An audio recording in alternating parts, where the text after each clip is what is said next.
नमस्कार दोस्तों। जम्मू कश्मीर में पहलगाम में हुए आतंकवादी हमले के बाद जिस तरह से मध्य एशियाई देश अज़रबैजान ने पाक का समर्थन किया था, उसको लेकर के भारत ने कड़ी आपत्ति जताई थी।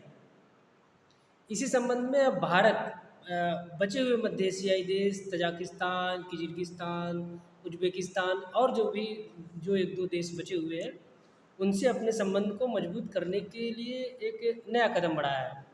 अभी हाल ही में इन देशों के विदेश मंत्री नई दिल्ली के दौरे पर है। इनकी विदेश मंत्री जयशंकर से आपसी द्विपक्षीय संबंधों को और मजबूत करने पर चर्चा हुई। इसके साथ ही इन देशों के विदेश मंत्रियों की प्रधानमंत्री नरेंद्र मोदी से मुलाकात हुई।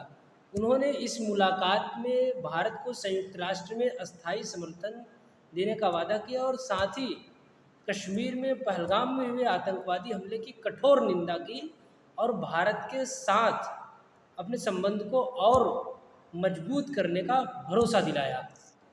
भारत भी इन देशों के साथ अपने संबंधों को और आगे ले जाने को उत्सुक है। मुझे लगता है कि भारत अपने संबंधों में शिक्षा, पर्यटन और उद्योग जैसे मुद्दों को इन देशों के साथ बढ़ाने में प्रमुख मुद्दा मानता है।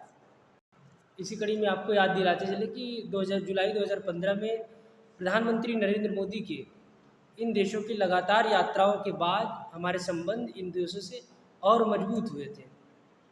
हालांकि मध्य एशियाई देशों का ये जो समूह है, विदेश मंत्रियों की बैठक का एक समूह है, जिसकी पहली बैठक 2019 में समरकंद में हुई थी। उसके बाद इसकी 2021 में बैठक नई दिल्ली में हुई थी, जो कि अब इस बार फिर 2025 में नई दिल्ली में बैठक हुई है।